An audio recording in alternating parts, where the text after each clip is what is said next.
Vote পরবর্তী হিংসায় উত্তপ্ত মাটিগাড়া, তৃণমূল বিজেপির সংঘর্ষ, আহত বহু। ঘটনাটি ঘটেছে রবিবার রাতে শিলিগুড়ি মহকুমা পরিষদের অন্তর্গত মাটিগাড়ায়।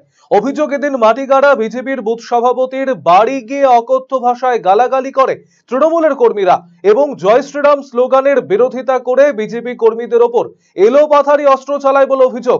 এই ঘটনায় বেশ কয়েকজন বিজেপি কর্মী গুরুতর আহত হন। তড়িঘড়ি তাদের উদ্ধার করে মাটিগাড়া প্রাথমিক স্বাস্থ্য কেন্দ্রে এবং পরবর্তীতে উত্তরবঙ্গ মেডিকেল কলেজ ও হাসপাতালে নিয়ে যাওয়া হয়। এরপর এই ঘটনার তীব্র বিরোধিতা করে বিজেপির জেলা সভাপতি অরুণ মণ্ডলের নেতৃত্বে মাটিগাড়া থানা ঘেরাও করেন বিজেপির কর্মী সমর্থকেরা। তিনি জানিয়েছেন, নির্বাচনের পূর্বে তাদের বিভিন্ন সময় হুমকি দিত তৃণমূলের কর্মীরা। তবে এই নিয়ে তারা থানায় লিখিত অভিযোগ দায়ের করলেও কোনো সুরাহা হয়নি। শান্তিপূর্ণ নির্বাচনের পর এই অশান্তির ঘটনায় তীব্র চাঞ্চল্য ছড়িয়েছে এলাকায়। ঘটনায় উত্তপ্ত এলাকা। ঘটনার পরিপ্রেক্ষিতে 12 ঘন্টার বন্ধের ডাক দিয়েছে বিজেপি।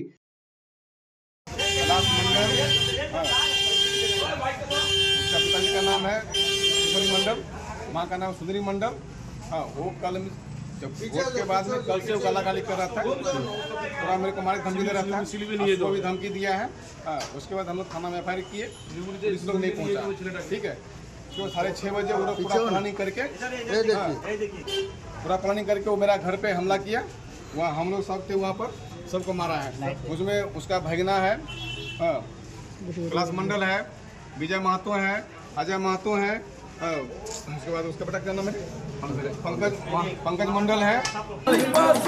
আপনারা জানেন নির্বাচন হয়েছে, নির্বাচন পরে ওরা যখনই দেখেছে যে কেন্দ্রীয় বাহিনী নেই তখনই তাদের সন্ত্রাস শুরু হয়েছে। প্রতি ইলেকশনের নির্বাচনের পর থেকে ধমকি শুরু হয়েছিল। আমাদের আজকে সকালবেলা এসে তাদের বিরুদ্ধে এফআইআর করা হয়েছে। এই অপদার্থ পুলিশ প্রশাসন, থানার ওসি, তিনি তারা ডায়েরিটা এনে পর্যন্ত নেননি। এবং তারপরে দেখলাম আমরা বিকেলে কি ঘটনা হলো, আমাদের কয়েকজন কার্যকর্তাকে তরোয়াল দিয়ে আঘাত করেছে, মারণাস্ত্র দিয়ে আঘাত করেছে, তারা হসপিটালে ভর্তি। এবং তৃণমূলের গুন্ডারা এমন একটা ব্যবস্থা করেছে তাদের হসপিটালেও ভর্তি নিতে দিচ্ছে না। তার বিরুদ্ধে প্রতিবাদ জানিয়ে আমাদের এই অবস্থান শুরু হচ্ছে। যতক্ষণ পর্যন্ত উপযুক্ত ব্যবস্থা না হবে ততক্ষণ পর্যন্ত আমাদের এই ধর্ণা চলবে। এবং সোমবার সকাল থেকে বিজেপির কর্মী সমর্থকেরা বন্ধ সফল করতে রাস্তায় নেমেছেন এবং এই বন্ধ সফল করতে পথ অবরোধ, এর পাশাপাশি টায়ার জ্বালিয়ে বিক্ষোভ প্রদর্শন করছেন বিজেপির কর্মী সমর্থকেরা।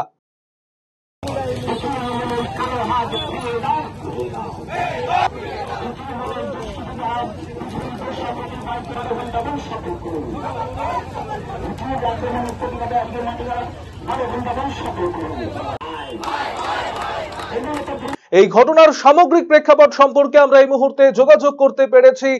শিলিগুড়ির মাটিগাড়া থেকে রয়েছেন আমাদের আরসিটিভি সংবাদের প্রতিনিধি পাপড়ি ভৌমিক। পাপড়ি, এই মুহূর্তে কি পরিস্থিতি, কি জানতে পারছো? দেখো, এই মুহূর্তে তোমাকে জানিয়ে রাখি যে গতকাল রাতে শিলিগুড়ি মহকুমা পরিষদের মাটিগাড়ায় কিন্তু যে বিজেপির বুথ সভাপতি নন্দ কিশোর ঠাকুর তার বাড়িতে গিয়ে অকথ্য ভাষায় কথাবার্তা বলে তৃণমূল কর্মীরা, এমনই কিন্তু অভিযোগ করে এবং কেন জয় শ্রীরাম স্লোগান দেয় তার বিরোধিতা করে কিন্তু বিজেপি কর্মীদের এলোপাথারি অস্ত্র চালায় বলে জানা গিয়েছে। এবং কাঠগড়ায় একেবারে তৃণমূলের কর্মীরা, বিজেপি অভিযোগ করছে যে তৃণমূলের কর্মীরা ভোট পরবর্তী হিংসায় তারা কিন্তু এই ঘটনা ঘটাচ্ছে এবং এই মুহূর্তে কিন্তু উত্তপ্ত রয়েছে মাটিগাড়া। এবং গতকালের এই ঘটনায় কিন্তু আহত হয়েছে প্রায় বিজেপির 7 থেকে 8 জন কর্মী। এরপর বিজেপিরা কিন্তু ক্ষোভ প্রকাশ করে এবং আজ মাটিগাড়া বন্ধের ডাক দেয়। 12 ঘন্টার বন্ধের ডাক দিয়েছে বিজেপি। সকাল 6টা থেকে কিন্তু সেই বন্ধ সফল করতে তারা রাস্তায় নেমেছে, তাদের মিছিল চলছে এবং পথ অবরোধ করে তারা একেবারে মাটিগাড়ায় যে 31 নং জাতীয় সড়ক, সেই জাতীয় সড়ক অবরোধ করে তারা বসে পড়ে। তবে কিন্তু পরবর্তীতে পুলিশের সঙ্গে বচসায় জড়িয়ে গেলে তারা কিন্তু রোড ব্লক ছেড়ে তারা মাটিগাড়া থানার সামনে এসে বিক্ষোভ প্রদর্শন করে এবং একেবারে টায়ার জ্বালিয়ে তারা বিক্ষোভ প্রদর্শন করে। পাশাপাশি যে দোকানদার রয়েছে তাদের সঙ্গে কিন্তু কথা বলে তারা যাতে বন্ধ সফল করতে তাদের সমর্থন করে, তাতে কিন্তু তারা পথে নেমেছে। এই মুহূর্তে কিন্তু তারা মিছিল করে মাটিগাড়ার বিভিন্ন এলাকাগুলি হেঁটে মিছিল করছে এবং তারা কিন্তু এই যে বন্ধ সমর্থন করা নিয়ে কিন্তু দোকানদারদের সঙ্গে কথা বলছে এবং একেবারে কিন্তু তারা অভিযোগের তীর ছুটছে একেবারে তৃণমূল কর্মীদের বিরুদ্ধে।